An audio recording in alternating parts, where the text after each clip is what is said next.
do we begin? All right. So tonight we're going to be talking a little bit. Tonight we're going to talk about a bit about our history. Hello, Ash. Let's see you tonight. Hello. There's an interesting. I think it was Winston Churchill said, "History is written by its victors." You guys heard that before?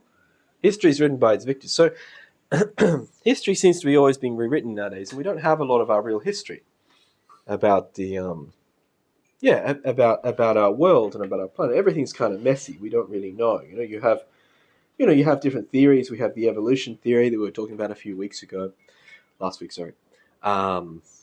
You have the have like the Christian theory, which is the idea that the whole world was created in 7 days, 6,000 years ago, complete with dinosaur bones to test the faithful.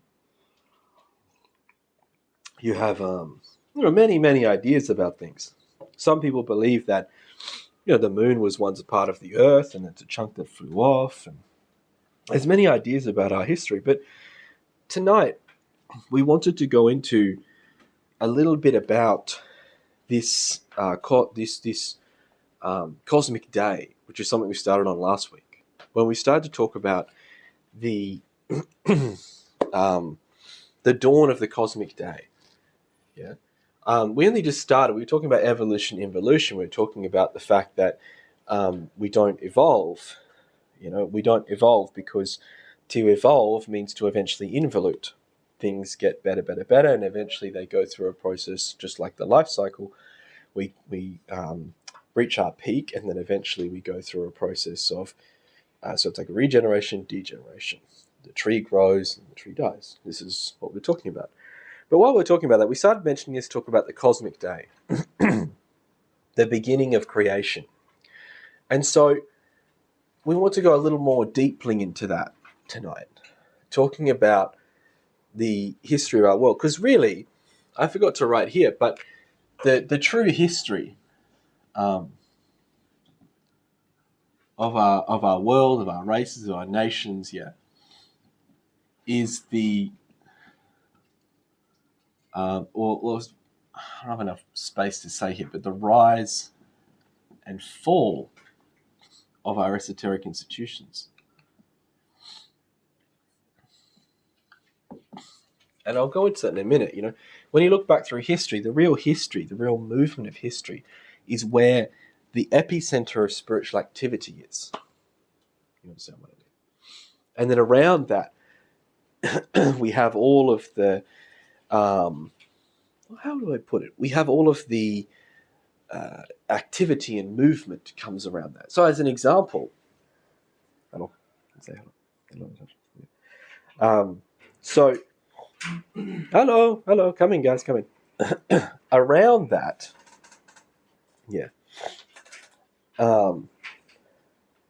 around that center, around that movement, what we have is all of the life in abundance. So, as an example, hey guys, how are you? Come in, take a seat. Thank you. So, like, to give an example of that, I remember when we went to Assisi and in Italy, and it's amazing how, back in the day they would build a church, but not like now. Like, when you build a building now, it's done in like a few years. Do you know what I mean? And it's like this thing, you sort of sneeze and the wall falls down, and they send a guy over, to check if everything's to code, and then, someone slips in a bit of cash and it's code, and this is all the sort of stuff, you see nowadays. It's a bit of a mess, and everything seems to be sort of falling apart and all this sort of thing, But back then, when they built a beautiful temple like that, they did it with a lot of purpose. They really worked hard. The people had a strong feeling, Sure, there's been negative things with Christianity, etc. But when you see that, it's like, wow, and the people really put the effort in. When you see the beautiful mosques that have been built and all this stuff. But what they would do is, to found a town, they would actually start by putting down like a cathedral. Do you know what I mean? So they'd just go. A guy would say, you know what? I want to build a cathedral. And he would go and he would, lay the cornerstone there. And they would build this thing. And it would take like 60 years. Do you know what I mean? A lot of the people who started building it would never see it built. The guy who decided to build it often, mostly, would never see it built. Yeah. So, but then what would happen is around that, the process of building it a town would just flourish. Do you understand what I mean? Because all the people would come. It's not like nowadays, like where you have like a carpenter and it's just one guy with like $10,000 worth of tools, yeah? $20,000 worth of tools, sorry. Now, back then a carpenter was, if you had carpenters working, you'd have like, for every one now, you'd have 10 guys with a little thing here, supporting his entire family with 5 children. And they would all go and they would build. And then these people would, of course, need their food and their lodgings, and so houses would spring up and inns would spring up and people would go along and they'd feed them, and then you'd have people building farms, and before you know it, you've got an entire bustling culture around this thing. Yeah. Have you noticed they sort of try to do that now and it just doesn't really work? You ever been to Pimpama or Coomera? I was living in the Gold Coast for 10 years. They just go and design a suburb, but they don't design it around something real, so the place just kind of sucks. The epicenter of Coomera is a Westfield, and it's soulless. You go there and it's just dead. You know what I mean? We went there and my kids were playing on the equipment, and there was one other person who just spent all their time apologizing because their kid was trying to play with my kids. Good reason to apologize, no? It's just the place had no soul. Everyone was based on consumerism. Those suburbs were built for consumerism, to be fair. The idea was everybody wanted to own a house, so I'm going to build you a cheap little house so you can own a house. Here's a place where you can own a house. That's the only reason. So the epicenter, the movement, the life is always around the spiritual centers. That's why those places always feel a bit empty. And the places that have been like that don't. You go to Rome, where it has been an epicenter of spiritual activity for thousands of years, long before Christianity. Yeah? The Romans were pagans, and the pagans used to go and dance in the glades. We were talking about this. It's hard for people to understand that. The source of a lot of our philosophy and all of the philosophy people use nowadays stems back to all the great philosophers of Greece and Rome. And you know what they all were? Pagans. And you know what they all like doing? Pagan rituals. Being a-religious only started recently. That means that Socrates, that fat guy with big nose, you know what I mean, half dressed, being like walking around like that, yeah, would dance in the glades and the bacchanalia, enjoying all these sorts of things. This is spirituality, yeah, isn't it wonderful? So the history of our world and the history of our culture stems from the epicenter of its spiritual continuity, and really what that is, it's the energy that flows through the whole of creation. All of creation comes from the absolute, is born and bred from the heart of the absolute itself. We've talked about the absolute, as we said, is the absolute activity in repose, life completely free in its movement. It is the being of our being. If we each have our own internal divinity, which we talk about in Gnosis as being our being, then of course there is a being of our being, and that is the absolute. Agnostos theos. Yeah, I like that term. Agnostos theos. God unknown unto himself. Yeah, or the unknowable. This is the origin of all things. This is unmanifested space. We live here in manifested space. It's all right, I guess. There's some nice things. That's manifested space for you. You know what I mean? Have a job, get some food, go for a walk. Frankie's pretty cool. Yeah, you know what I'm talking about. And, that's manifested space. Good stuff, right? But it's nothing compared to the experience of unmanifested space.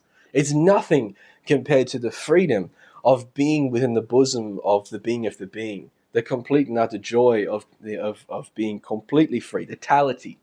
It's so unbelievable and so free and such a powerful experience that is terrifying to anyone who sees it.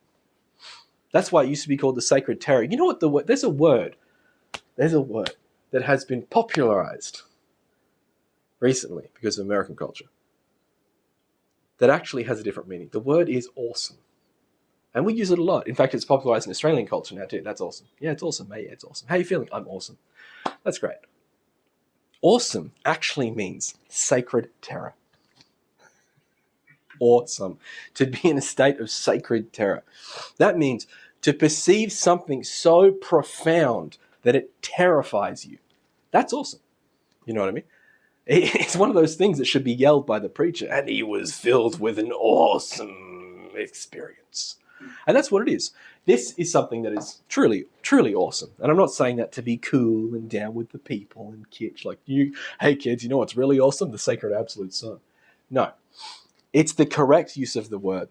It is something that is beyond, etc., etc. When you go into Zen Buddhism, they talk about all this stuff. Beyond the beyond of the beyond. Sanskrit referred to as just that, or pre, or it. There's these many ways of describing this sort of thing. But the absolute, all of life exists in potential in the absolute. Yeah? All of life exists in potential in the absolute. The force and energy of life itself. Yeah? What we know as prana. Yeah? I think we know it. This is Byron, so I think everyone knows what prana is, right? I think you know what I mean. Like, you talk about things like karma and dharma in the old days, and everyone was just like, what is this nonsense? You know what I mean? What do these words even mean? And now this is common knowledge, you know? Prana is the energy that flows through all things. Yeah? It's the energy that is used by many of the healers here in Byron Bay to heal you. They manipulate the prana in your body, strengthen the prana in their own body in order to heal you. Prana is the force that exists within all things. And that prana originally comes from the absolute. That's its origin. Yeah? And that prana then goes through creation. It's what gives life. So at the dawn of creation, the beginning of what we call the Mahamanvantara, which means the great cosmic day, the great outpouring of life. Before that, there is nothing. Actually, no thing is the technical term. The Hebrews, to describe the absolute, used the word no thing. Not nothing, no thing. Negative existence, unmanifest, before anything even exists. The primordial life of all things, right? And so, at the beginning of creation, that's all you have. And then, suddenly, no thing is. Suddenly there's a point. And into that point, all of life starts to flow into it. But what you had before that is you have two spaces. The absolute, the unmanifest, and then the chaos. Or the mulapakriti, the energy or the seeds of all existence. So the prana comes in and we have the beginnings of creation. And that's what we're going to talk about tonight, the beginnings of creation. We're going to talk about what a cosmic day is in Gnosis. Yeah, this is something very esoteric in a topic. About the great outpouring of life into creation, and then eventually it going back into the absolute again, into repose. That's tonight's topic. So, when we have this first outpouring, this is what's often called in old Gnosticism the plurimatic fall. Yeah? Now, if that's a bit of an odd word that we haven't heard, the plurimatic fall refers to is used in Latin and has to do with the Christianity, is basically the original fall. Yeah? The original fall into creation. So there's two falls. Yeah? We fell twice. Kind of an awkward situation, do you know what I mean? It's kind of like you trip and you fall over and then you get up and then you fall over again. And both times we're in front of a large amount of people. So, let me continue. All right. So, the original fall is the plurimatic fall. Later on, we're going to talk about the sexual fall, which I'm sure is what you're all here to hear about. But we'll go into that later on. The plurimatic fall is when the essence and the being, essence is what we are, the being, our interior divinity, enters into creation like that. Desires to be a part of creation, to know itself, and enters into this great movement of creation.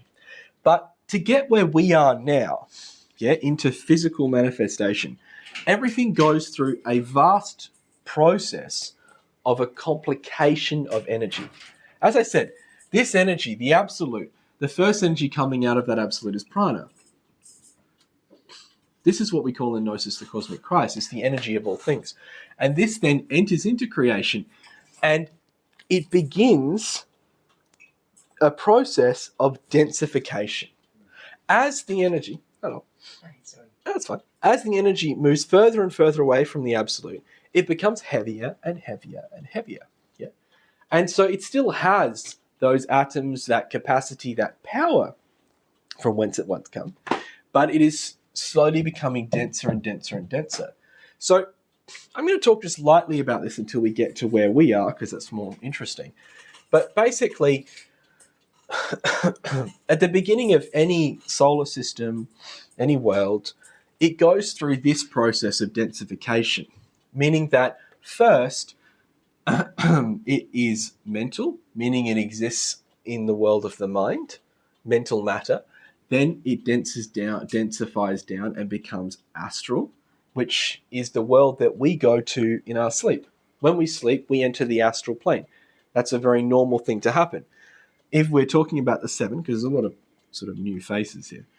If we're talking about the sort of seven planes of existence, we're talking about the world of spirit. Let's call it 7 worlds. World of spirit, the world of consciousness, the world of cause, the world of mind or mental world, and then the astral world, the etheric, and the physical. So this energy starts coming out of the absolute, and first it densifies into a mental matter. Yeah.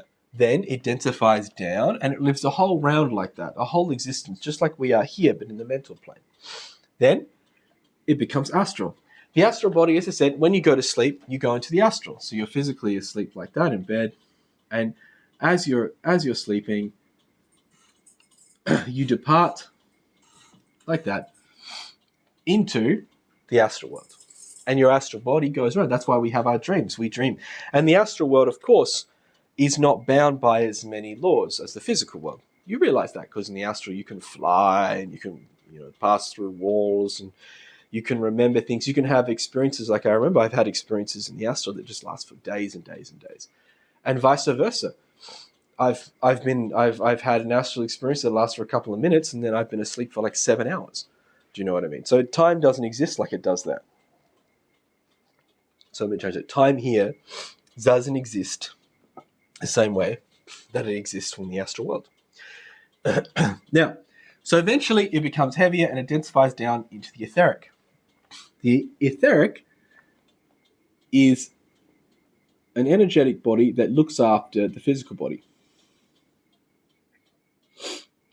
All of the energy of your physical body comes from your etheric body.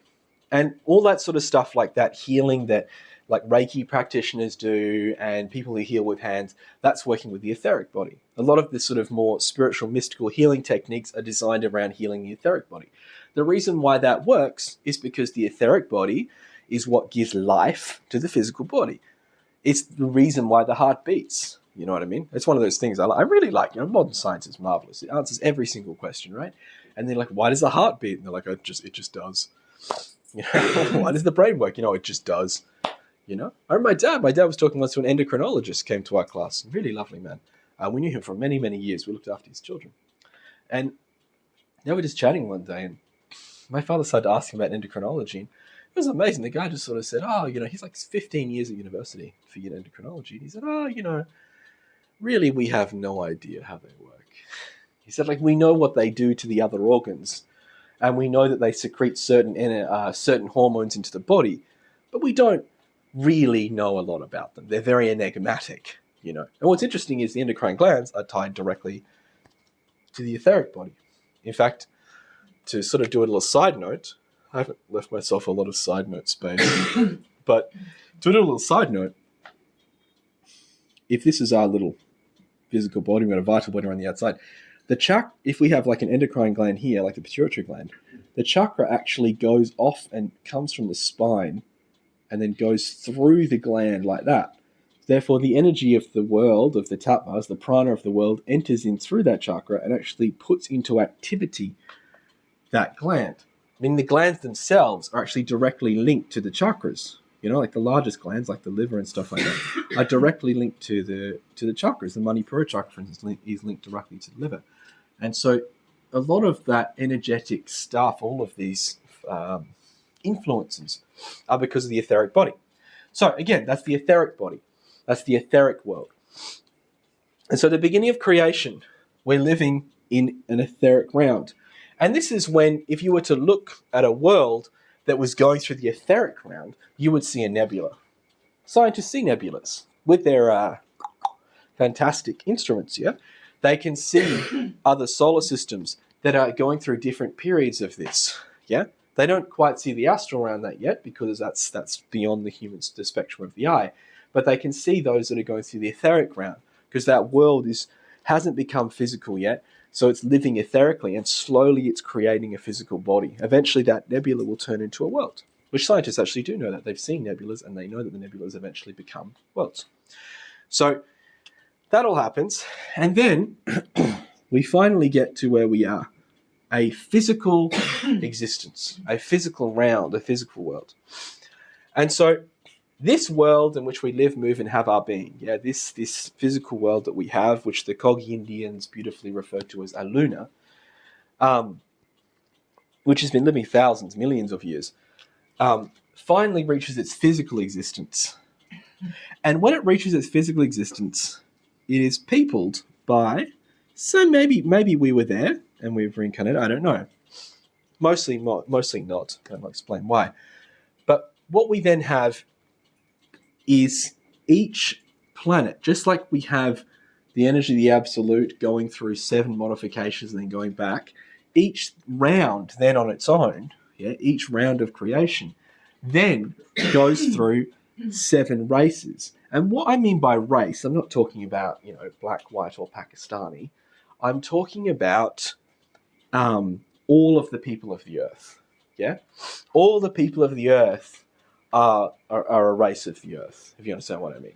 We've sort of classed ourselves off into subclasses of South American and black and white. And, I mean, some of it's pretty hit and miss, do you know what I mean? Like, I'm not going to go there, especially because I'm recording this. So, but you know what I mean. So when we're talking about races, we're talking about all the people on the planet. So a race begins and ends. So a race begins and ends with a whole group of people. So everyone on the planet right now, we are all one race. Truly, deep down, we're living separately, etc. But we're one race. And so in between each of these races, there is a break, or what we call a pralaya. See, life continuously moves and flows in an ebb and a flow, meaning that a cosmic day, for instance, is balanced by a cosmic night. There'll be a great outpouring of life into creation, and then following that great outpouring of life into creation, there's going to be a great night, meaning there's going to be a great rest. There'll be a great activity and a great rest, meaning that all of the essences in creation, all of the living beings and all the energy and force of creation will enter back into the unmanifest absolute for a period of time, just like when we go to sleep. We don't ever know exactly what that's going to be. You know what I mean? It's like, what do you call it? It's like roulette. You lay down, you don't set an alarm.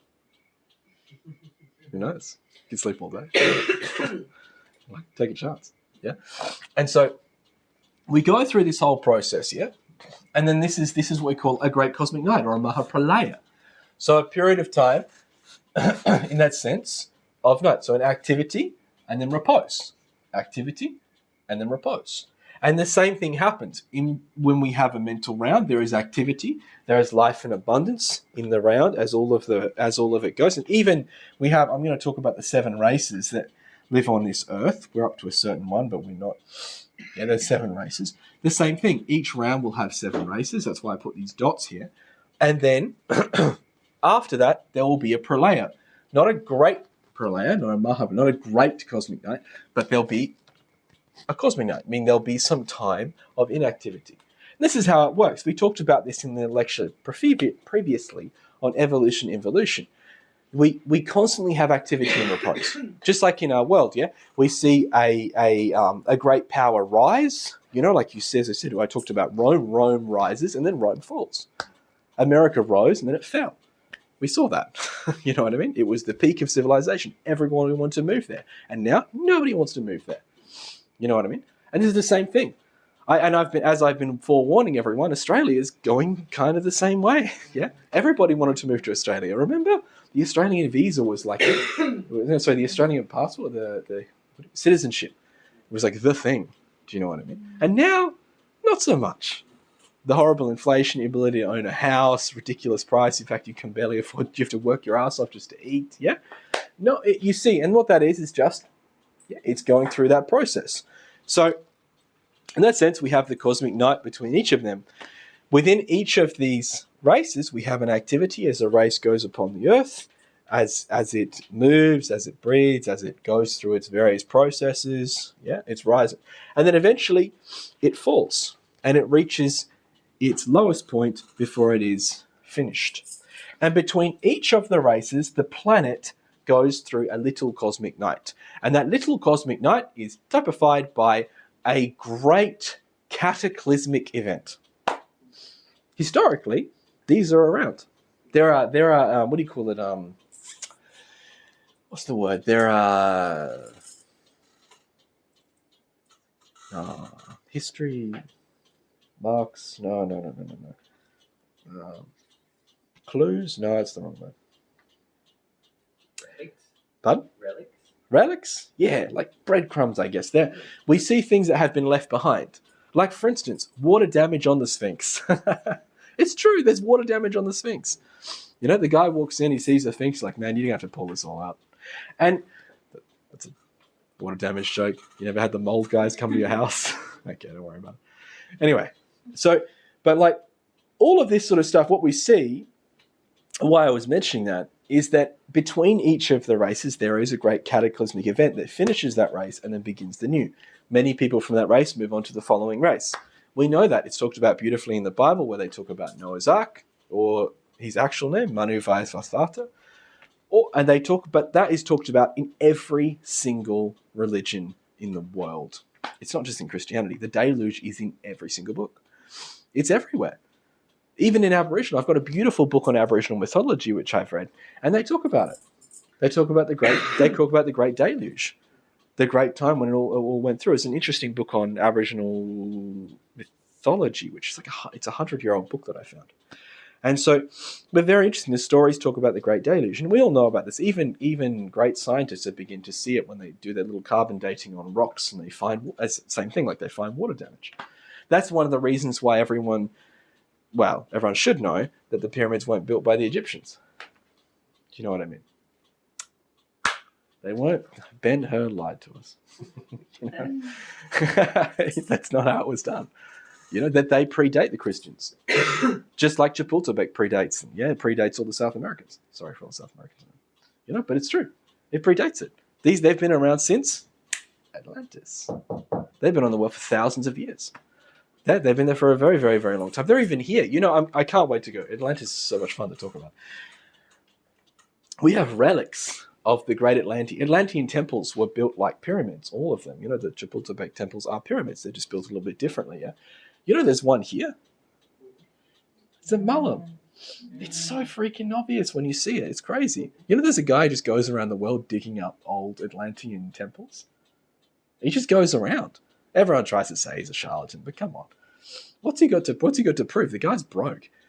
You know, but you know, like I remember watching him, he went to a Romanian village and he just like points and he goes, "There's a temple there." And then you just look at a mountain. The mountain's just very triangular. And then, you know, it's not like here where everyone's, you know, sitting inside on their phones. Everyone's like, "No way. This is amazing. We must go look." And like he goes and he's got the whole town with like shovels and they're like digging. And then it's amazing. He literally starts walking across and measuring out and he's like, "Dig here." And they dig and they find the way in. It's hectic. Because he says if it follows the exact same mathematics that all of these follow, the entrance should be around about here. And they dig for a little bit. It's not exact, but they dig and they find the entrance around that spot. And then it's amazing. And I think, and the same thing they have them in China. They have like ones made out of clay and dirt, and it's quite amazing, you know. But we'll get there. What were you going to say? Something to that? Of course, Asha. I just want to mention that on Netflix, there's a documentary by Graham Hancock who talks all about the deluge across all different cultures.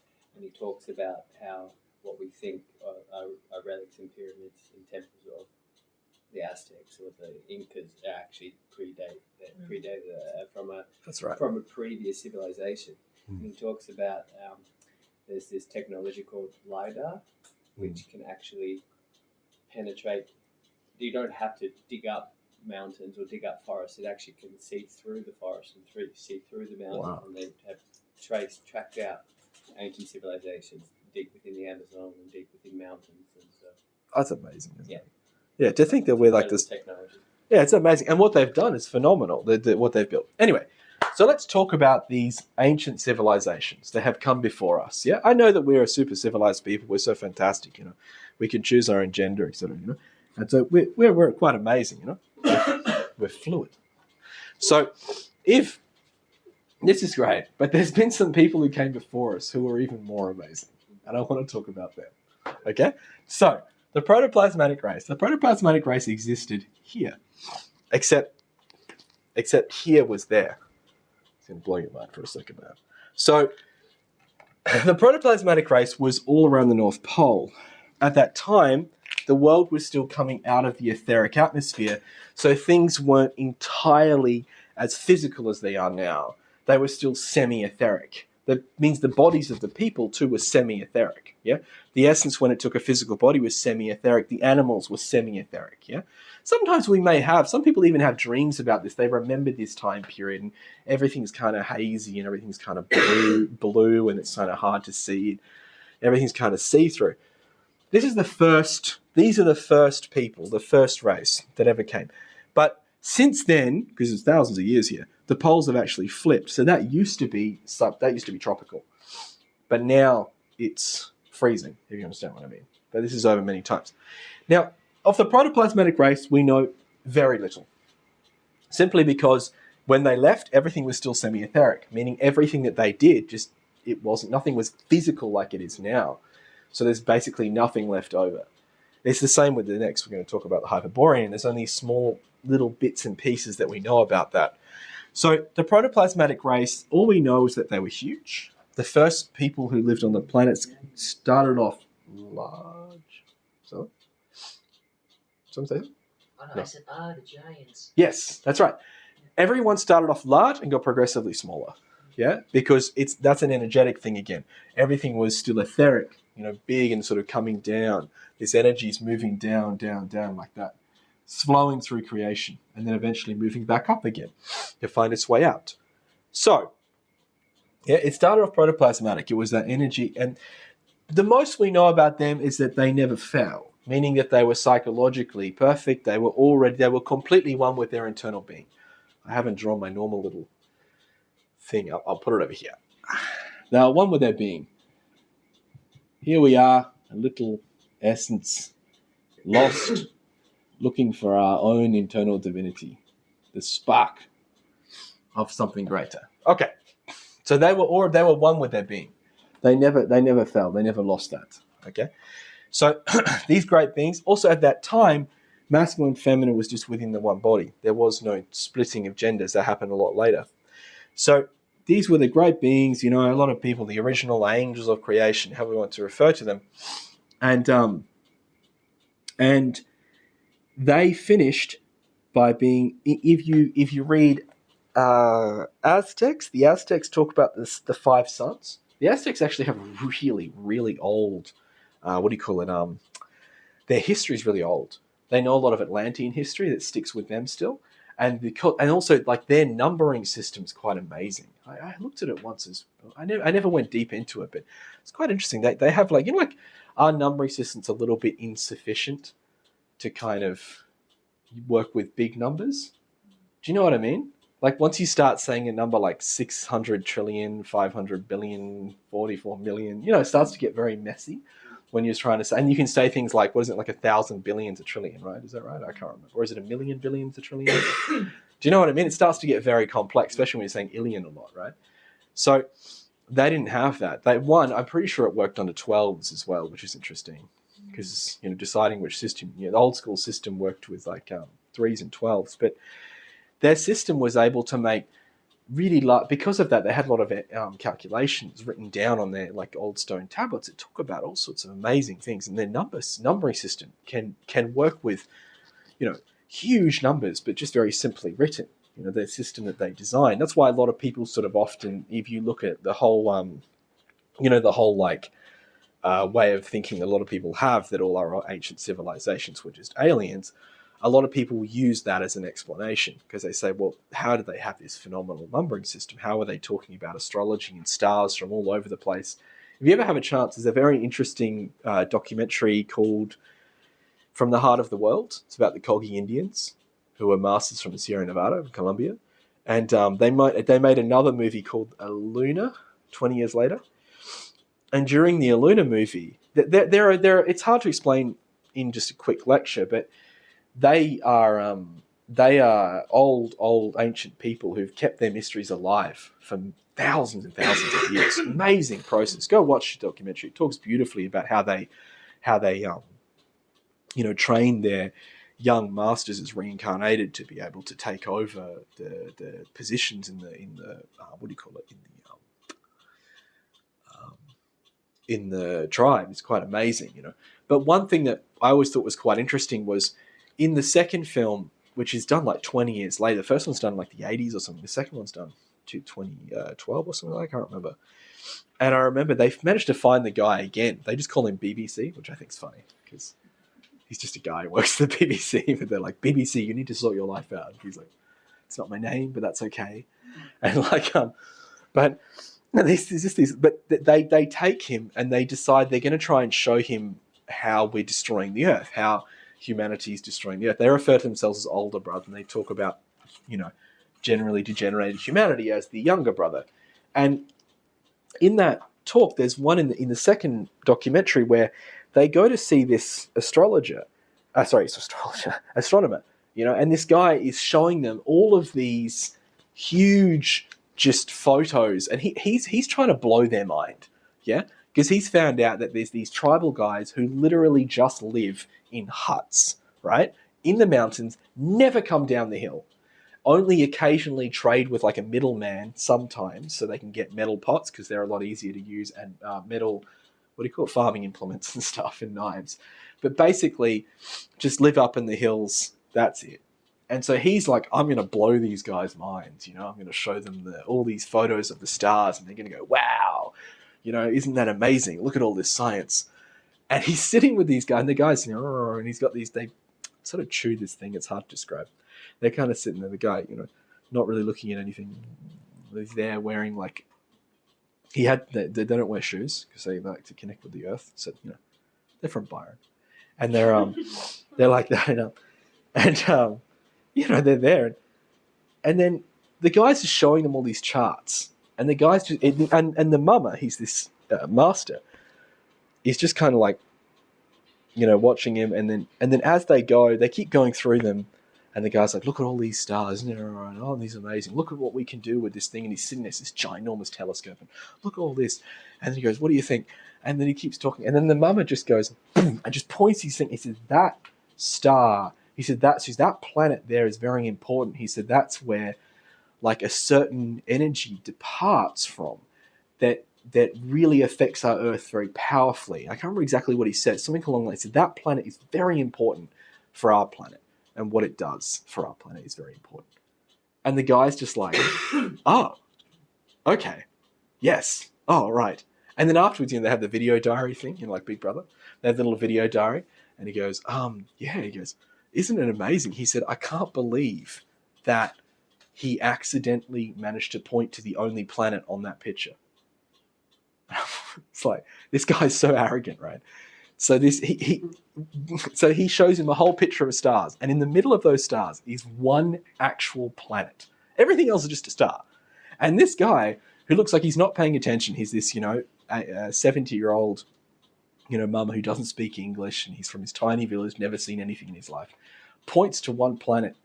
There's only one planet on a picture of like 1,000,000 dots. He goes, that's very important.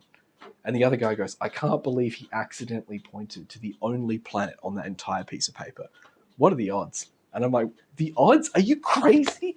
This guy has like full-on astral capacity. He can probably send his astral body over there. He just told you something. Like what an amazing awakened being, a phenomenal phenomenal capacity. Yeah. So anyway, the original beings, I feel like I just totally lost. I can't remember what we were talking about. You were on a side note. You didn't have much space for, but you made space, and it was bloody awesome. And you went to outer space. Now you're back, and Okay. At the Hyperborean. we're at the. Like Hyperboreans. Okay. So in between, we have like there's a process, and so we were talking about the anyway. Let's not go there. All right. I'll edit it out. So in the protoplasmatic race, right? It came to its end, and all of them went back to their being. Yeah, that's what happened. And so the Aztecs, which had this beautiful system, that's what we're talking about, had this beautiful system of cosmology and history, and really amazing. That's where the whole Mayan calendar thing came from, the same sort of area, the Aztecs and the Mayans, and amazing abilities. And so they talked about what's called the five suns. And they said that there's been five suns. They talk there'll be another two, but they talk about the five suns. I actually have that story. I read it to my kids. It's a beautiful story. And they said that the first sun was consumed by the tiger. And what that means is the first sun, or the first race, eventually went back to the primordial, went back to the absolute. Yeah, they left creation and went back. Yeah. The second race, yeah, then came in, which is the Hyperborean. And the Hyperborean lived like in that sort of Scandinavia, Greenland sort of belt area. Yeah? So a little bit further out. And there was a little bit more going on with them. The Hyperborean, in fact, we do have a little bit of knowledge of Hyperborea, and it's not just from Conan the Barbarian. No? No one's read Conan? No? Yeah. No? Using Hyperborea, remember?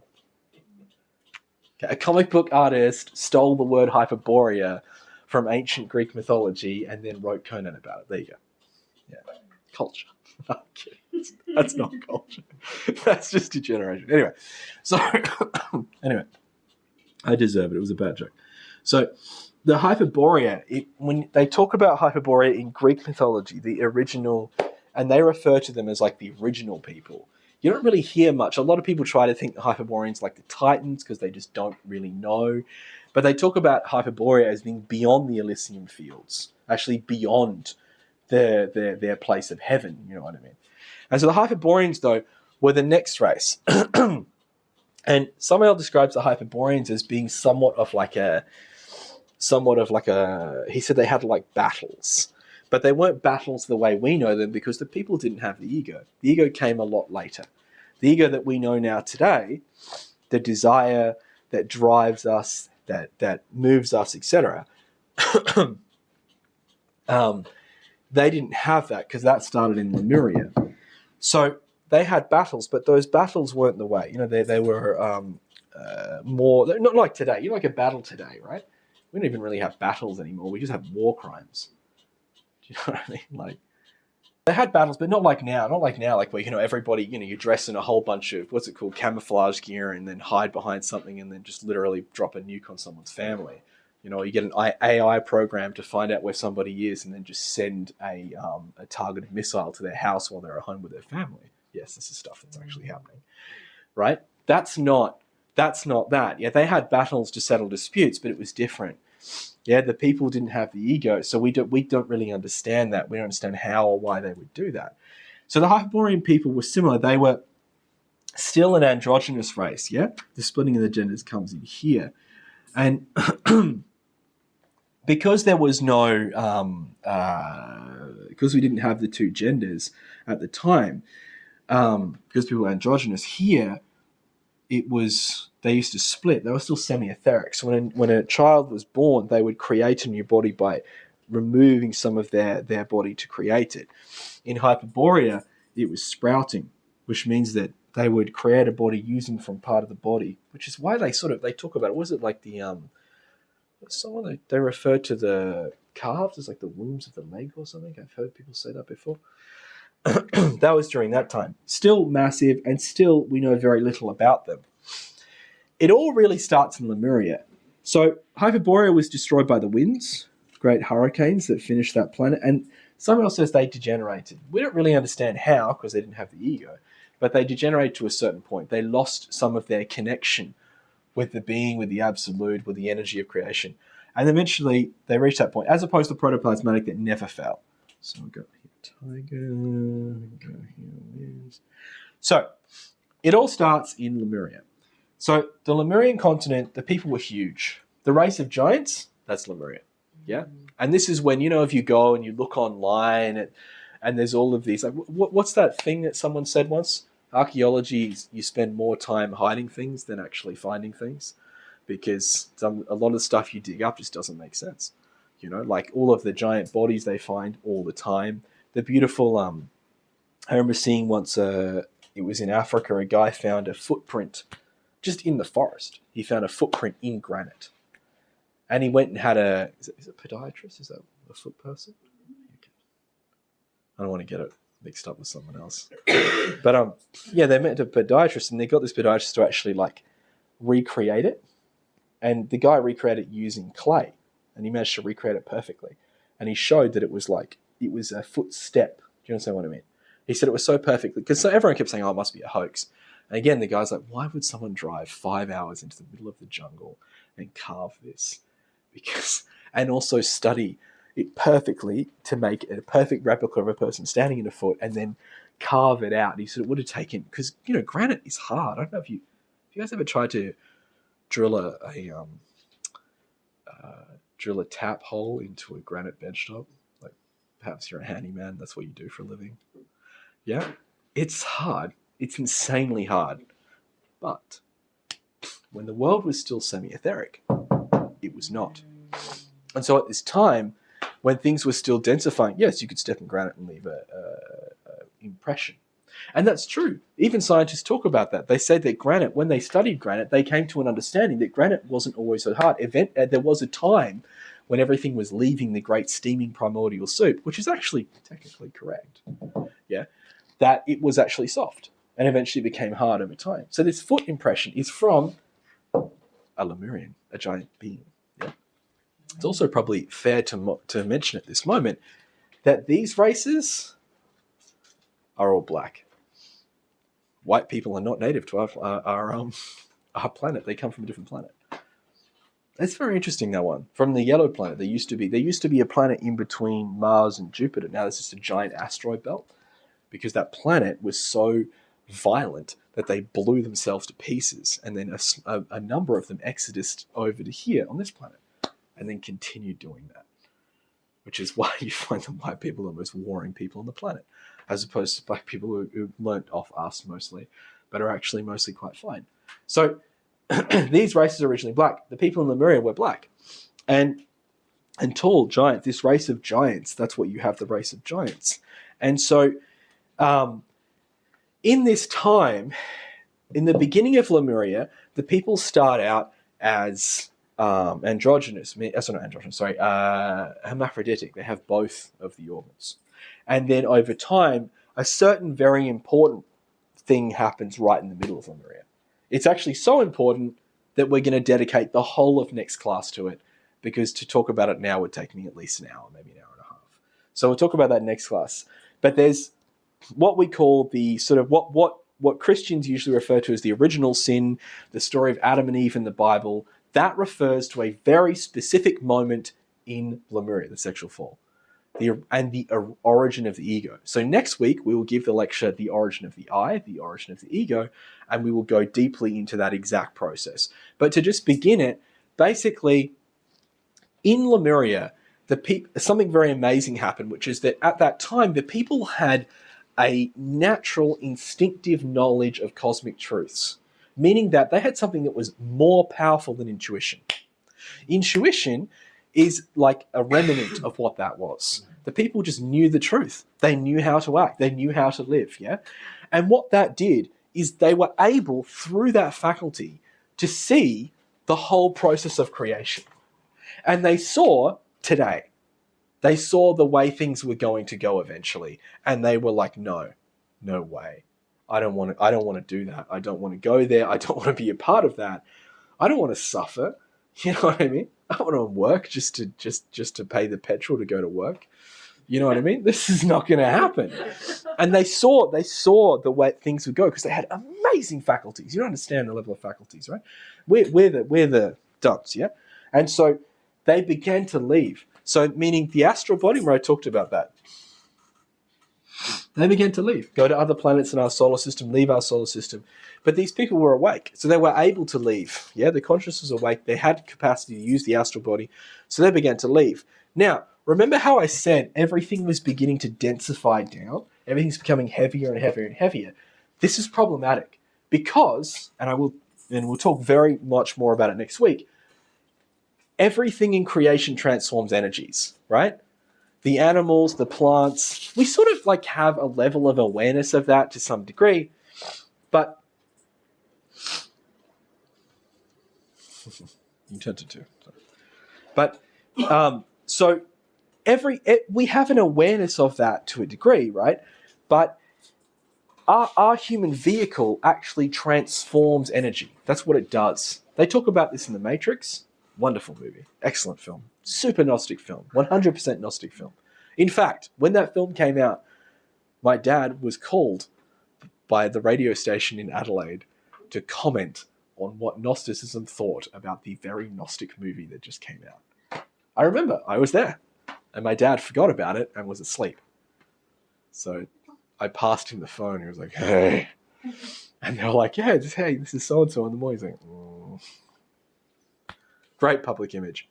So you know, but he heated up eventually and gave a great talk. He really is excellent. But I remember the beginning. You know, what's that? No edit there. No edit. No. You can watch it. No. It'll be fine. I love The Matrix. So they talk about there in The Matrix that everyone is like a battery for creation, and that's exactly what we are. We take the energies of the solar system and then transform the Earth. That's why we are so heavily affected by astrology. That's why, because the energy is constantly flowing through you. You are literally an energetic conduit of astrological energy. Therefore, it heavily affects you. Your sun sign, your moon sign, the other planets have a huge weight on you, and because of that energetic reality. So, in and of that sense, right? Everyone perceiving that basically they were just batteries for nature began to leave. And then a whole process ensues to get them to stay. But the culmination of that is the origin of fornication and the origin of the ego. But let's go into that next week. Let's talk a bit about the splitting of the sexes. So what happened is during that process, just before that happened, humanity had the first splitting of the gender, meaning that if we wanted to engender a child or to work in the sexual mysteries to awaken consciousness, we then needed sexual cooperation. We then needed to work with another being, which is something quite amazing. It changes the whole way of creation. It also put into activity what we refer to in Gnosis as the Luciferian fire, or the I think they call it, in Christianity they call it the knowledge of good and evil. But it's the energetic force deep within ourselves. It gives us choice, but also gives us the ability to fall, to fail. But in doing so, the person also has consciousness, because without temptation, there can be no virtue. Do you know what I mean? If you're just walking around the cosmos feeling the fantastic feeling of the instinctive knowledge of cosmic truths, well, where's the choice? Do you know what I mean? Is the person, how do you know the metal of the person? Do you know what I mean? How do you know of the person unless they've been tried? And so creation changes. This moment changes, and we then have the genders. And that gives us the ability to fall for the first time, which we do. But, oh man, there's a really interesting story. I really, really like mythology. I love reading mythology books. They're very interesting. And there's one of my favorites, because the creation myth's very interesting. The splitting of the genders has been talked about in heaps. Adam and Eve, you just have them nicking a rib. That's good. You've got like people like playing with clay. You've got lots of different stories. I've read dozens of them. I even have a whole book just on them. But one of my favorites is an African one, just from a small village. And it's such a funny story.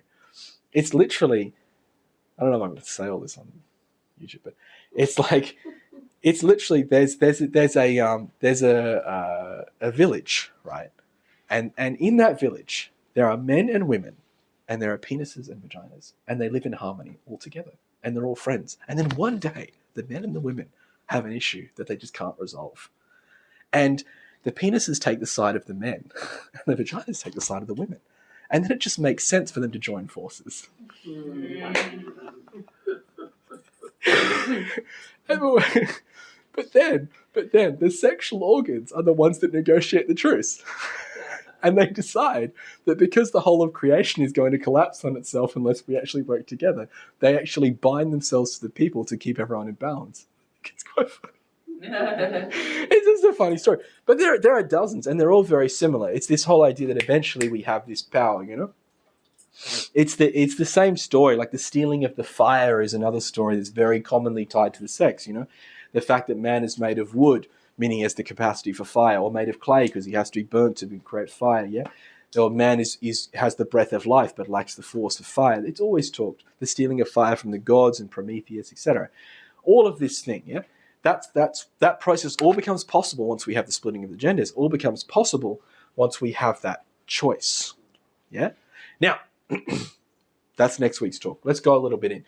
So at the point of Lemuria hits its end, the people degenerate horribly, and we have the beginning of the ego that is created through that process, through the misuse of sexuality.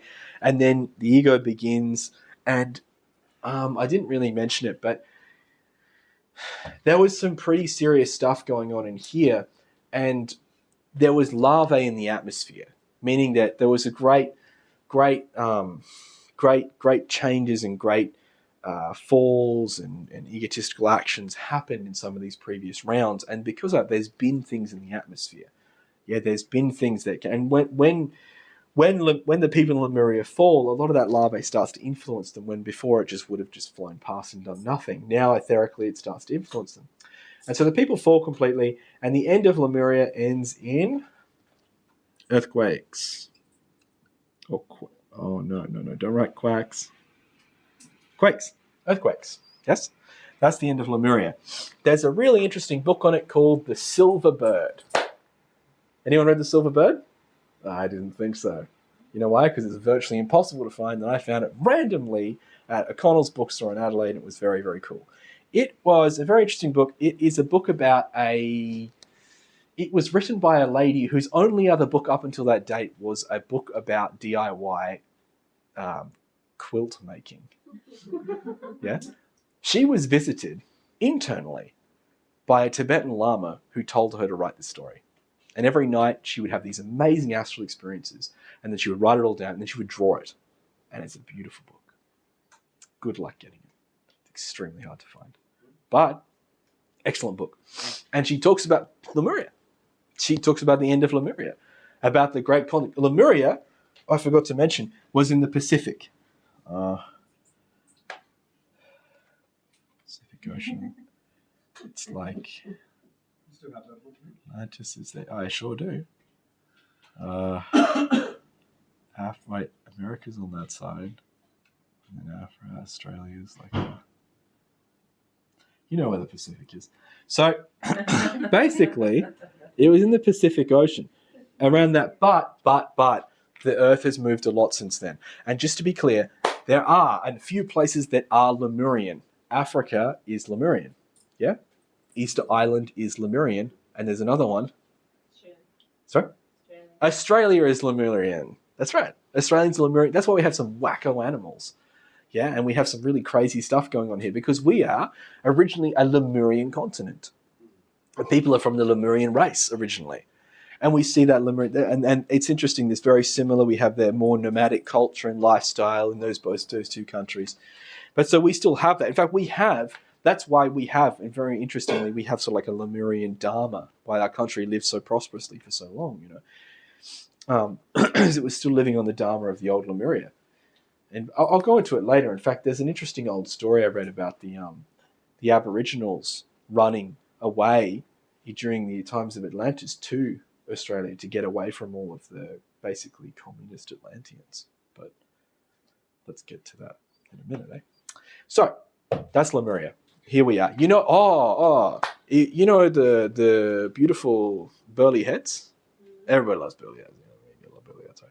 And you know that giant, the big head at Burley Heads, and there's that giant rock jutting out to the ocean? That's an old Lemurian temple with all the hexagonal pillars. Do you know what I mean?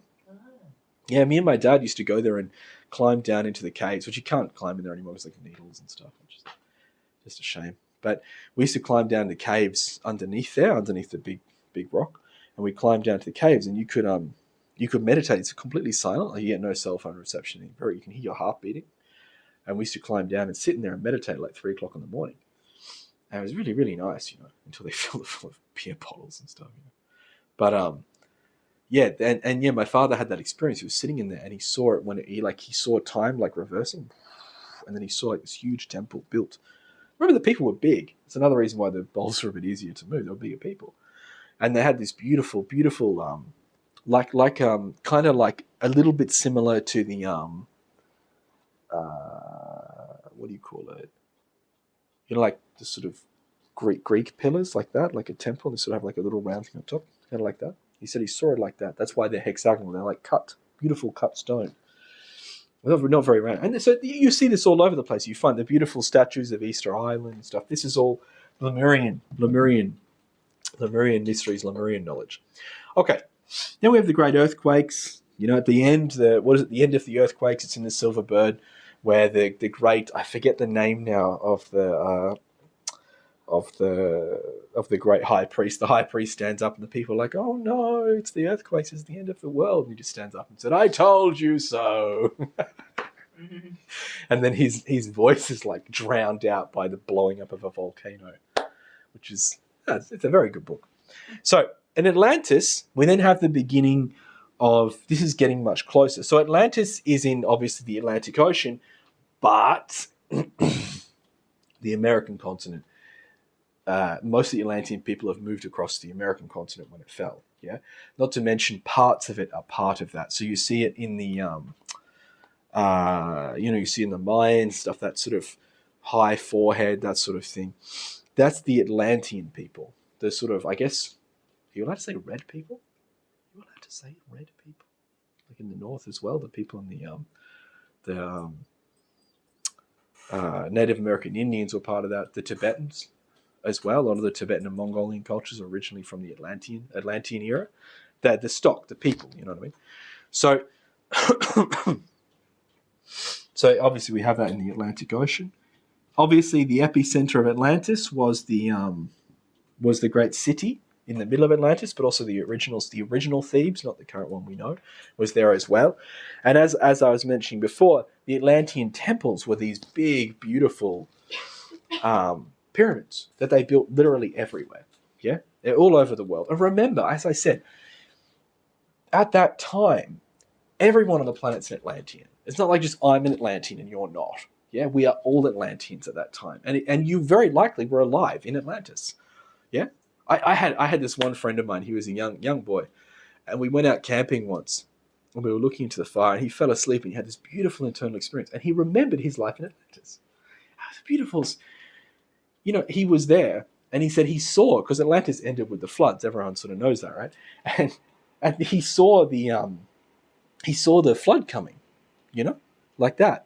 And he said he was selling pots, clay pots, and then he saw the big flood coming. He was like, oh! And so he grabbed as many pots as he could carry, and he started running, with his pots. And I thought that's quite a funny thing, because I knew him in this life, and he was a very materialistic young man. He was only 11 when he had that, but I could see that in him already. He was always trying to start a business. He was always working. He was really obsessed with his things and his money.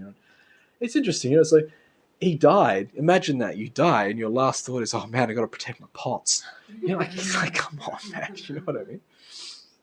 I see that. It's very hard to know what you do, but you imagine that's coming. Like, what do? You just, do you just sit down and accept the inevitable, or what? You know what I mean? What do you do?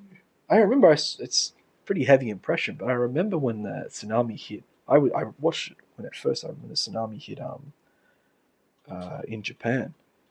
And I remember the first time I ever saw anything, it was breaking news, and it was just a wave just going across a field like that. And it was just people running in the field. That was it. They were going to die. There was nothing they could do. Do you know what I mean? I thought, whoa, it was immense. You just see these people running across the field like that. Because of course, you're not just in the water, man. You're in the water with glass and everything. You're done for, and the water's like that, It only needs to be a bit taller than you to ruin you. So Atlantis finished, and now Atlantis became a beautiful communist country by the end. Yeah, the Atlanteans at the height, at the peak, as most people know, it's like we all know about this, but everyone's, scientists try to say it's just like a group delusion. But man, so many people know it. So many people have experiences about it. Yeah, the times of Atlantis were the times when magic, knowledge of the internal worlds, and science were married. Yeah, and in fact, the reason why we have such bad technology, like sometimes you try to sort something out. Let's say you've been on Telstra, on the phone to Telstra 9 times in the last few months, and they still tell you that they can't fix anything, and they keep closing your case. Yeah, try to get your phone working, it overheats. You try to sort your car out, it overheats. You try to sort out, you bought yourself a car with a battery, it overheats. Yeah, and you keep going to yourself, why does everything suck? Why is all that technology so useless? Why does it break all the time? Shouldn't like a phone last for like 30 years? Why don't they just make it of iron or something? Iron's a bad example because that by the coast would just get ruined. Being like, why don't make it of titanium and make the parts change so it's perfect? No, of course not. Nothing works. You know why? Because we had perfect technology and we misused it, and now we can't have nice things. That's the reality. We did. We had that. Many of those amazing Atlantis scientists were reincarnated in Japan. It's true. So they could all get cancer. It's harsh, but true. You had perfect nuclear technology, clean nuclear energy in Atlantis. They knew how to make clean nuclear energy. We still have no idea. Beautiful like that. And now you're being irradiated for years to come because of the fact that you misused it. They did some horrible things. So at the beginning of Atlantis, they had beautiful technology. At the end of Atlantis, they were like milking the adrenal glands of people to keep people alive.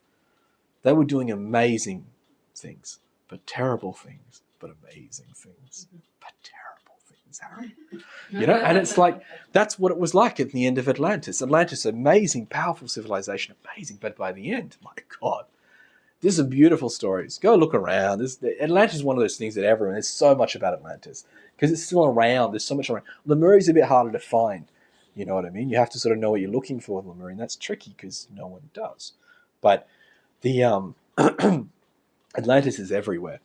And a very large part of that is also because, remember how we have this like sort of exodus at the end of each life. Each time there's a great cataclysm, but some people move on to start the new world. And each time we sort of go through this process of like a gold, silver, and iron age. You know what I mean? Gold, silver, bronze, and an iron age. Where it starts off beautifully and eventually it sort of falls apart. It's the same with any civilization. Any place you starts off beautiful and then slowly it sort of starts to fall apart. And so eventually we get to the end, and then at the end you have that beautiful mode just at the end of the Iron Age of Kali Yuga when it's finally finished. And so Atlantis, of course, by this stage, they were worshipping themselves. They're still not nearly as degenerate as we were. We're so far beyond that we just can't sort of sort anything out. Our life is just, our world is just a mess where everyone's just confused and suffering at the same time. I don't know why I'm suffering, but I am. Anyway, so whereas back then they had created beautiful, sculptures to the human body. They were worshipping. They were worshipping themselves, worshipping the power of man and woman, the power of humanity, the power of society. Look at how fantastic we are. But they had lost all of their knowledge. They had lost all of their connection to the being. So they became like a perfect, a perfect communist society. Like the communist society that everybody really wants now, wouldn't it be great if we could all just, live in complete anarchy and everything would be fine. I'm not going to make my anarchy joke. It's too long. But you know what I mean? Like, Andrew, don't do it. But you know what I mean? Like, it doesn't work. It just doesn't work, yeah? And so they had it, and they had it working to a degree. But as I said, horrible things were committed. People live, longer, rich people managing to live off the poor people by actually taking parts of them. They created automatons. They were able to make, they took the elemental out of animals and plants and then grafted them into things. So they made robots, not like us. We have like a robot that's just like, hey, look, here I'm a robot, and someone goes over and just kicks it. You ever seen videos on robots and there's people just kicking them to make sure they can walk? That just doesn't make any sense, right? You know, everyone's saying like, oh, we don't want AI to take over the world, but simultaneously, right? Simultaneously, you're raising an AI where all you do is kick it. I mean, imagine if you did that to your kids. Do you know what I mean? You're trying to walk and it's like, yeah, let's see how you're going with that.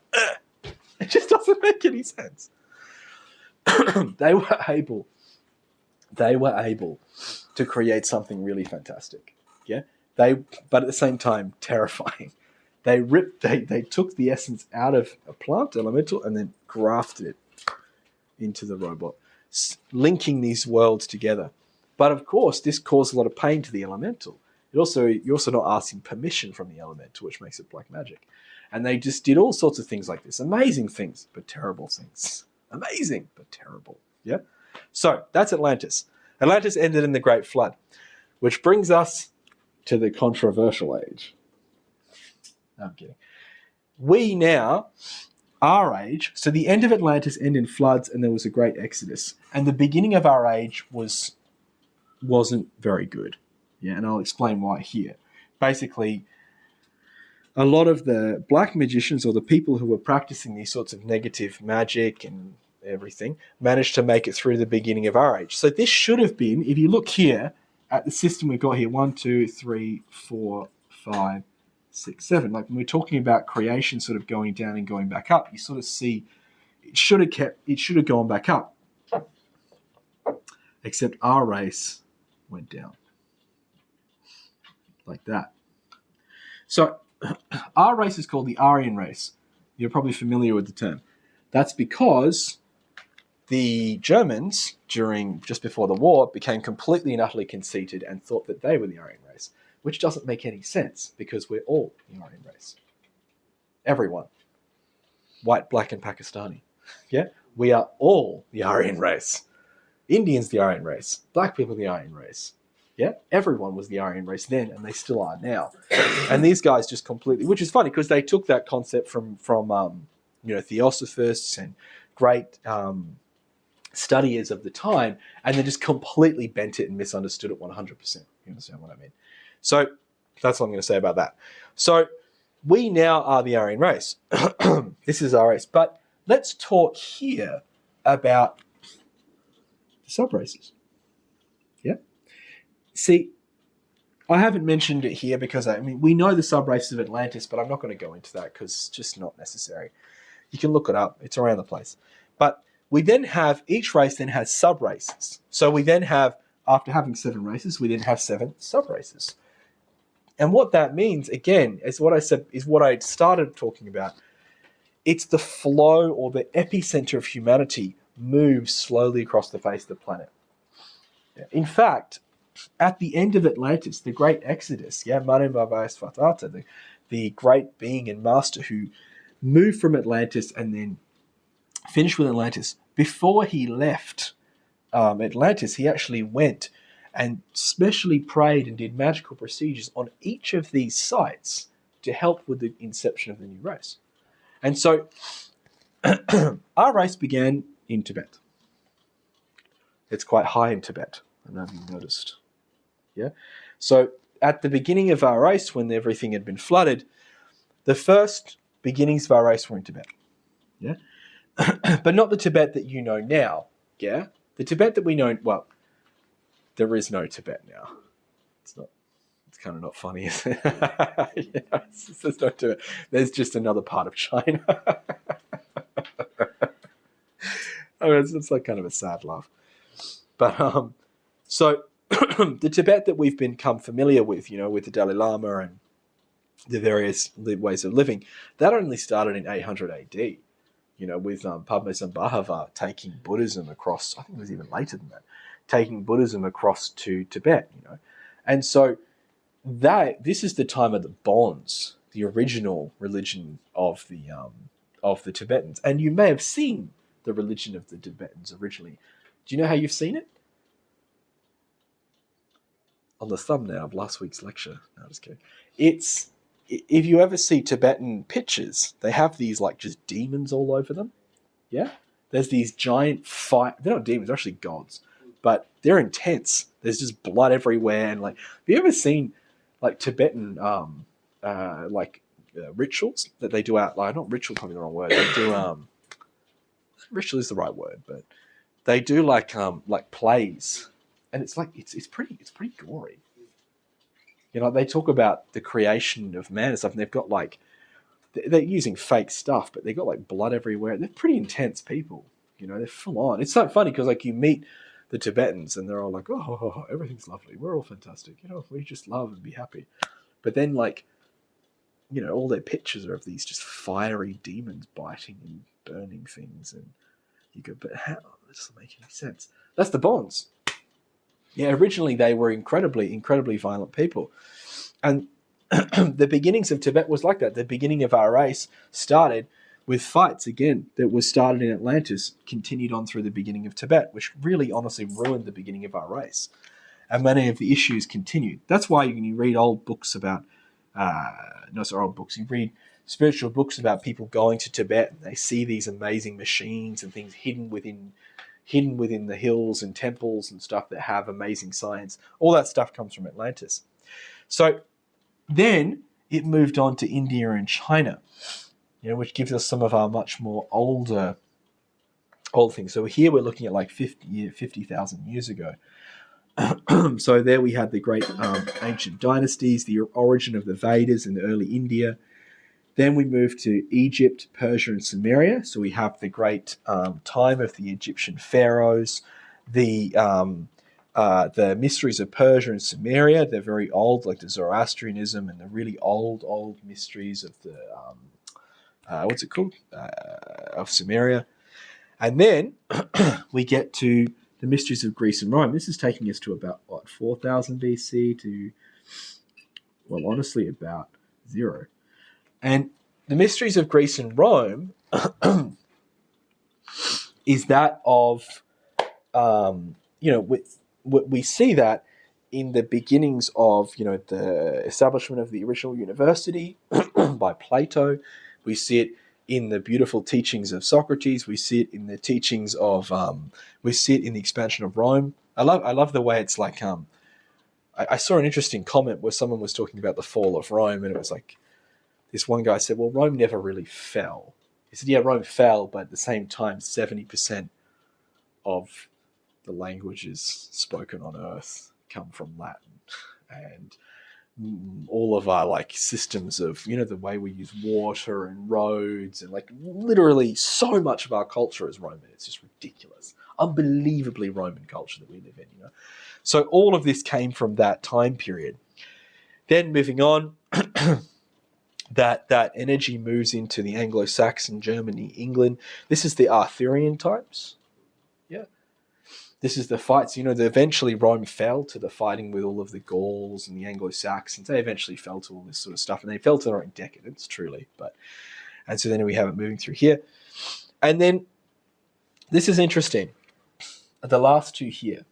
So what was supposed to happen in the subrace of the Spanish conquistadors going across to Central and South America? What they were supposed to do, in accordance with the more sort of grand scheme of, what do we call it? The grand scheme of the movement of all of this cosmic day, was they were supposed to mix their mysteries, their knowledge, with the local people. Meaning that the conquistadors, who were coming across obviously as Catholics, Spanish, right, were supposed to actually learn the ancient Atlantean teachings and then melt them together into a new religion. And that's not what happened. You guys see the statue of Cortez? It's Cortez, you know, on the beach. And it's just like, I'm going to ruin you. And it's what he did. 300 men, and completely and utterly destroyed the entire Central America.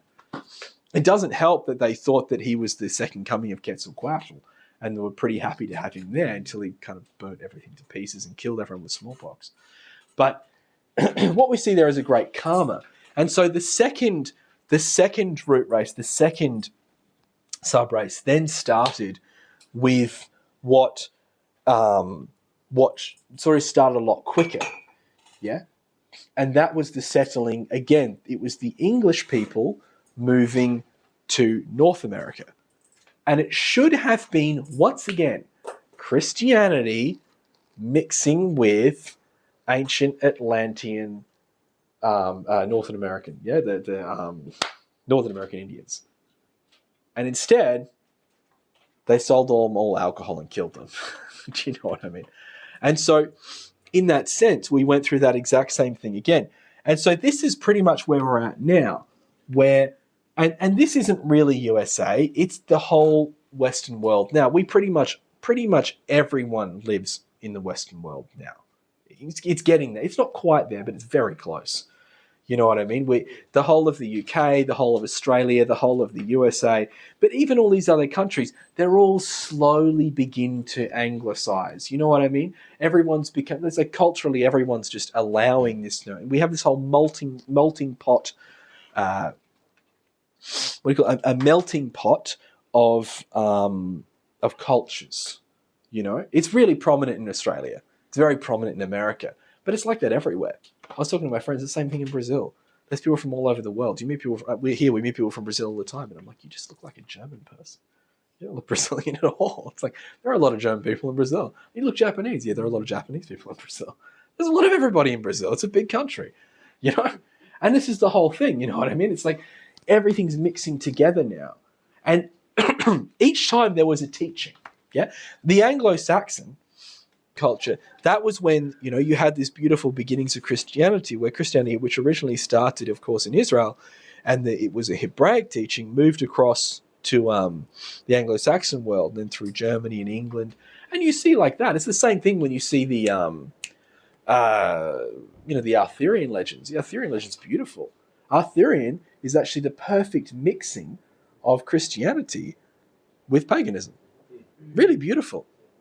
You know the knights, right? You know they had these big things of armor, right? You guys ever been to like a medieval fair and put armor on? You're like, and they just used to ride around that all day. It's like, Jesus, man, we are weak people. Do you know what I mean? I'm asking about my quinoa salad, and these guys were like going to war. You know, I'm like, is that organic? You know what I mean? These guys had a lance, and he's like, the first lance broke on me, and I didn't die, so give me another. But like. That's actually, it's like fetishism. These guys used to work with the elementals. You know what I mean? When they say Richard fought like a lion, they meant it. He used to pray and work. They were paid. They had that knowledge of elementals. He prayed and worked with the element, like the Jaguar Knights and the Tiger Knights. You know, they became the elemental. That's why the guy who works with the bears has the emblem of a bear on his shield. The bear stuff, this huge guy working, he's there swinging his sword all day because he's working with the elementals of the bears. He's got the power of the bear in him as well as working with the Christ. What an amazing culmination of factors. What a beautiful understanding, yeah? And that's how it was supposed to be when the Catholics came to South America, and instead they just ruined it. There's a little bit of karma there as well, but let's not go there. So anyway, and the same thing happened in the beginning of America. But we sort of have it a little bit. The Freemasons and all that came from that time period, and the Theosophy. And that was supposed to be that sort of coming together. Theosophy is exactly that. I don't know if you know what Theosophy is, but Theosophy is just taking the Eastern teachings and bringing them across the West, and then sort of putting them together and mixing them a bit with Christianity so we understand them.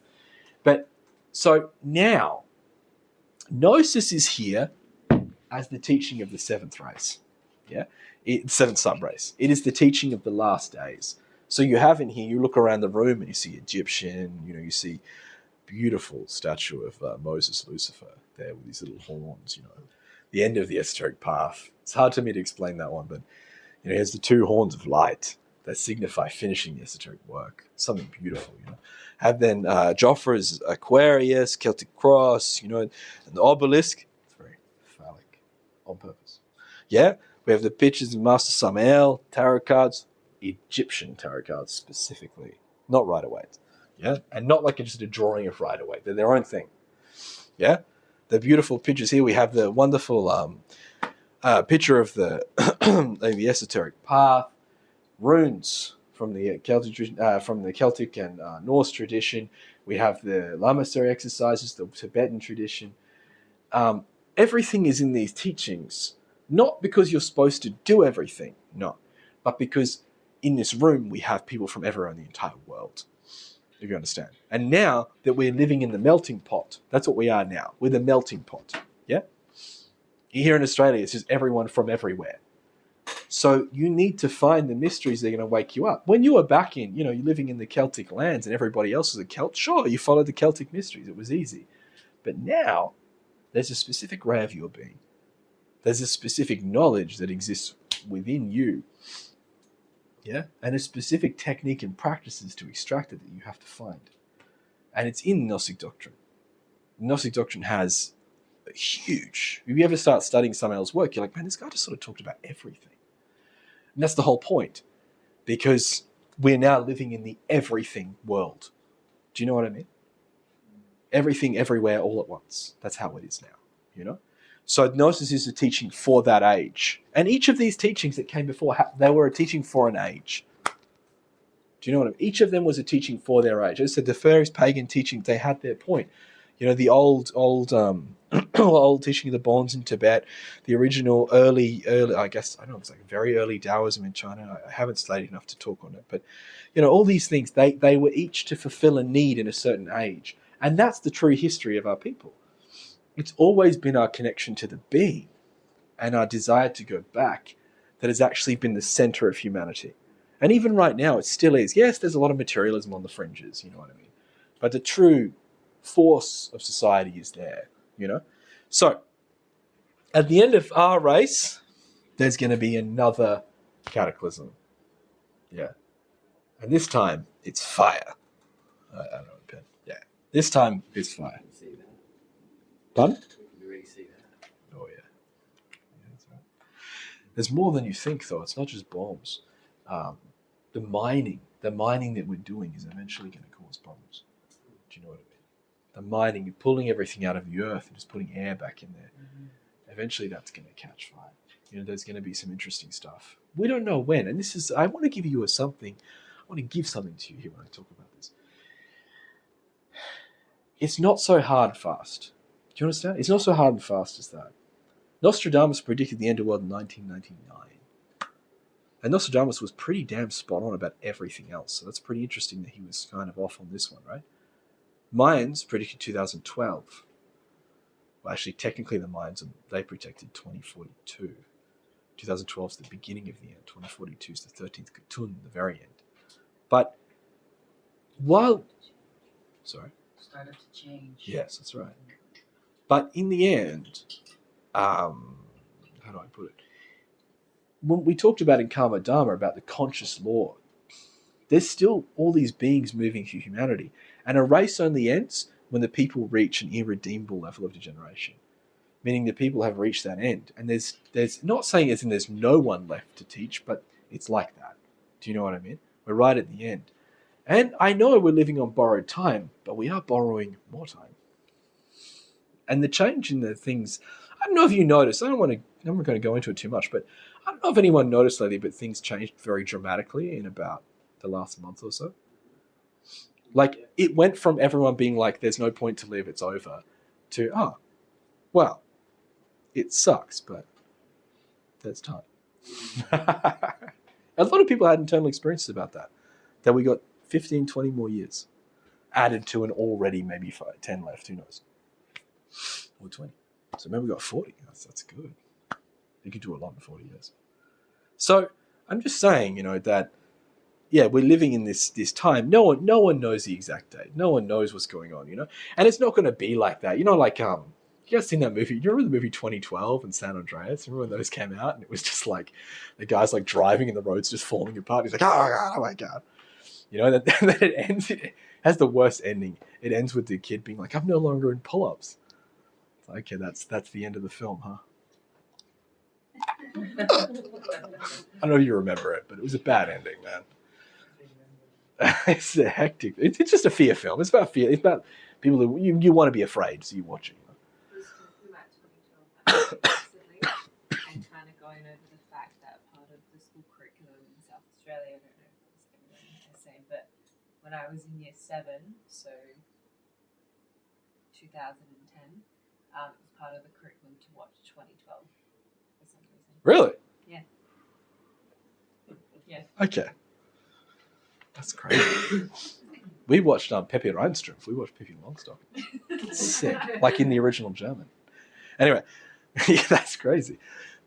Anyway, oh man, it's getting late. So let's wrap it up. So what's going to happen is, of course, we're going to reach this time. The man, I don't know. Yeah, we want that Third World War to keep going back. You know what I mean? For a while there, everyone was thinking that the Ukrainian conflict, the Israeli conflict, was about to blow up into the Third World War, and then suddenly it just stopped. And I don't think it's because of any one fantastically large orange man or anything like that. I believe there are deeper forces behind that. You know, that people have won some more time. People are working and they've won a little bit more time. You understand what I mean?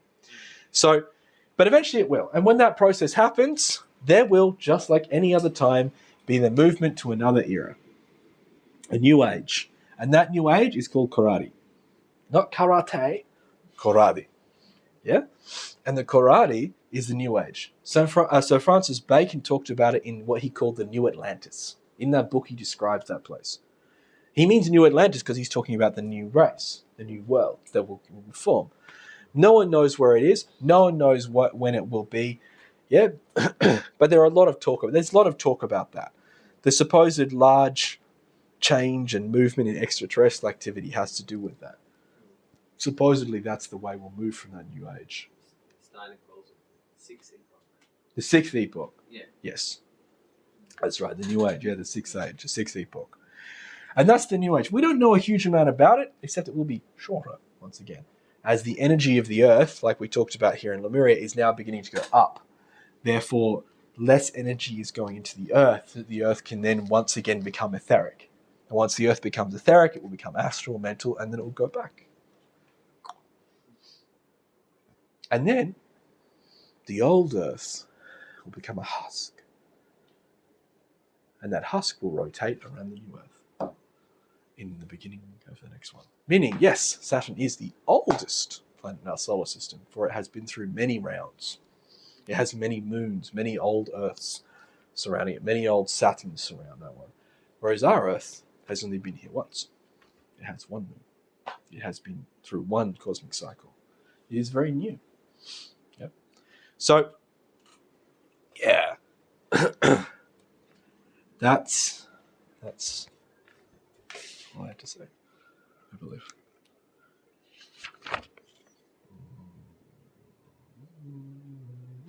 Oh, and this just keeps going around until you wake up and leave. Just so you know. Yeah. So we're just talking about samsara again. It's just different. This isn't samsara. And that is what you call a Mahamanvantara, or a great cosmic day. There you go. The outpouring of life into creation to go back once again into the great night. And it will continue on. And if you work really hard, when you go back to the absolute, you won't have to come out again. And it's really nice in there. It's really fantastic. It's wonderful. It's better than you've ever been anywhere else, you know? Unless you want to come back, right? Unless you really want to come back. I don't think. If you want to come back, you have desire, and that's not good. Yeah, but, you know, it's great. The absolute's great. It's amazing. We got a great absolute. It's amazing up there. It's better than any other absolute. And you love it up there. It's great. You just want to be there all the time. It's a great absolute. Everyone wants to go to the absolute.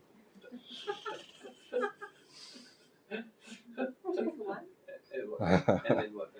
Elon Musk is going to take us there. Oh God.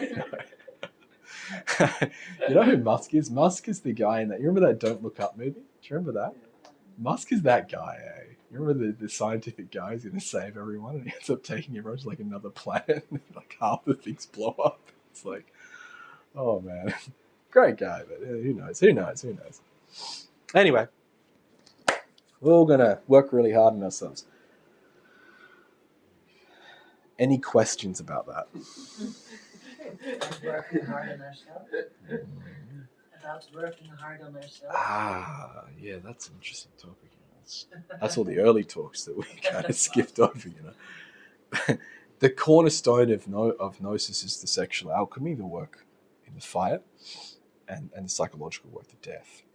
Without those, nothing changes.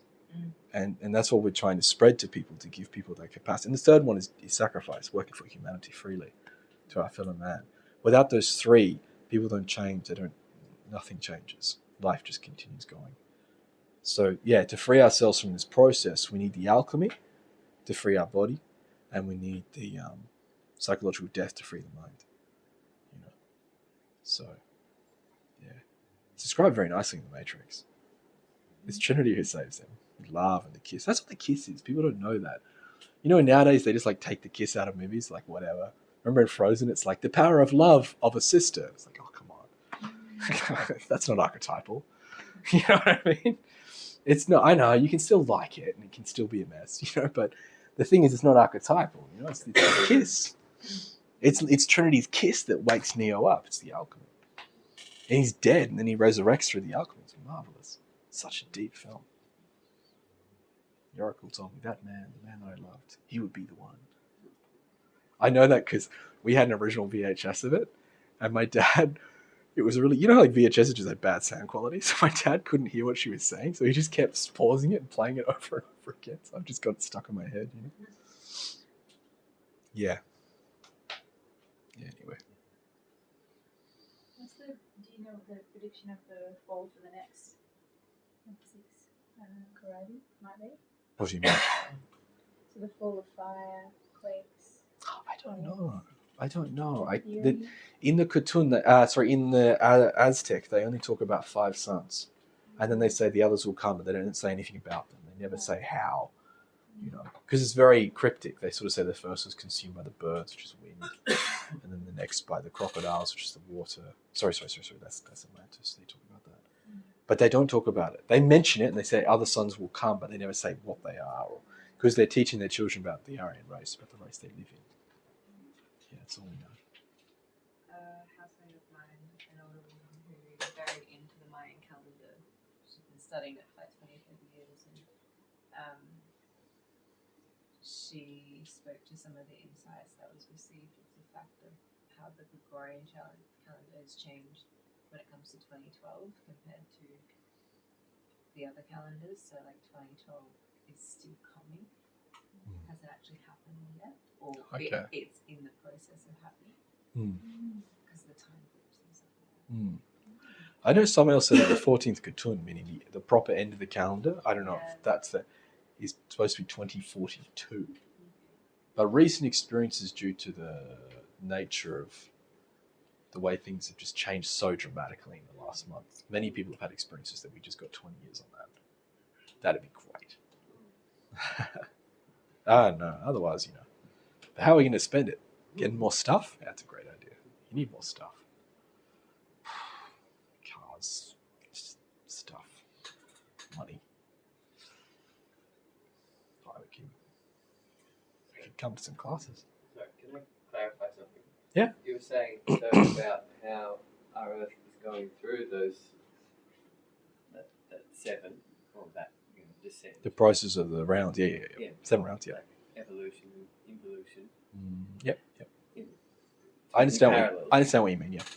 Well, just as we're going down to this point, and then it will go back the other way to the physical, etheric, astral, mental. And you said that other planets have done that numerous times. Yes. This particular Earth, Only once. each of these rounds, it's been their first time.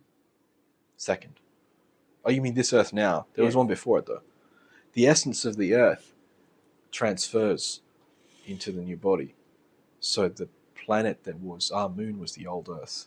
So it's its second time through. That Yeah. makes sense.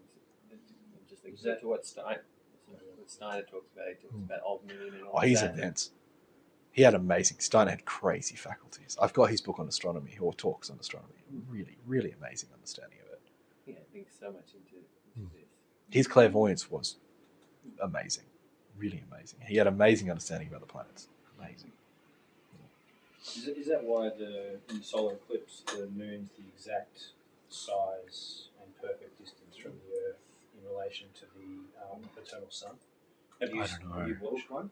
Pardon? I've watched one, yeah. Like in the middle of it, in the centre of it. Well, I didn't look right at it because I'm not supposed to. Well, you can when you're in the actual. I've been to 3 of them, and that's that moment. But that's always been a really interesting one.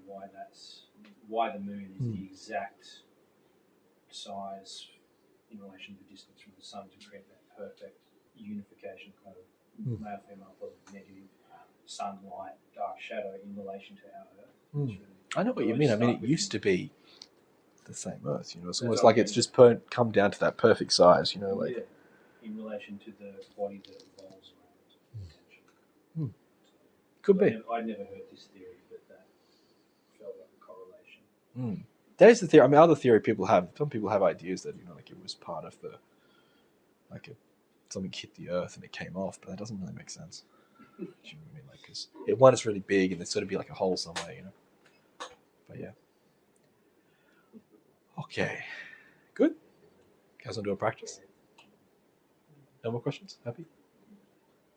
Where's the Malam Temple? Where's what? Where's the Malam Temple? The Mullen Temple. It's right as you drive in, mate. Chinkogan. It's right there. And they put it on everything. It's so cool. You're not allowed to. Are you allowed to walk it anymore? You're not allowed to walk it. No, it's on private property now. It's on private property. Yeah, they say there's two. There's People walk it one- anyway. There's Tim Hogan as well. Ah, okay. Yeah. No, but you see it when you drive in. I remember because I was studying all that stuff, and I'd watch that guy just going around finding them all randomly, and then I was driving into Mullum, and I was like, no way, that's got to be one because it's so pointy. Have you been up there to the top? No. There's a guy that used to take people up to do elemental. Oh, I missed all that. He had tours going up there, going, let's go to the top of the, what he wouldn't say pyramid or anything. Yeah. He would go to, Yeah. so he'd take you up there, and then towards the end, it's like, this is square steps. It's like the ground undulations, the way it was kind of working, it was like, okay, interesting. It's Perfect. amazing. Beautiful, like, really nice peak at the top. There's so much of that though. You go around and it's just amazing. You see these places that are just so, you can't use the word man-made, but I guess you can. Yeah, just like by a previous race. Beautifully forged and made. And we just understand, like in that Coggy documentary, they talk about because around there they have like all the old paths and stuff where the Coggy used to live before it was invaded. And one of the things the guy points out is he says that like the way that the stones have been put into the ground and the way they've been hewn, he said the water doesn't erode them. And he said that the trees don't move the stones. And he literally says, because these people they know something we don't know. When they built them so that the roots don't move the stones and the water doesn't erode it. I don't mean to be that guy, right? But like I often fix showers, and like often I go to a shower and the shower has just been installed and it's leaking. And I was on a forklift. What do you call that forklift? I was on a boom lift today, a cherry picker, 9 meters up in the air. And I will tell you right away, after all the roofing I've been doing, I go to places that are brand new, and the roof doesn't work. It's leaking because it wasn't built for torrential rains in a torrential rain area, subtropical area. Come on. And these guys built stuff in the jungle that's still there, like 1,000 years later. You know what happens if you put like a phone in the jungle for 1,000 years? It just gets like eaten by giant spiders. No, I'm just kidding. But you know what I mean. Like it's gone.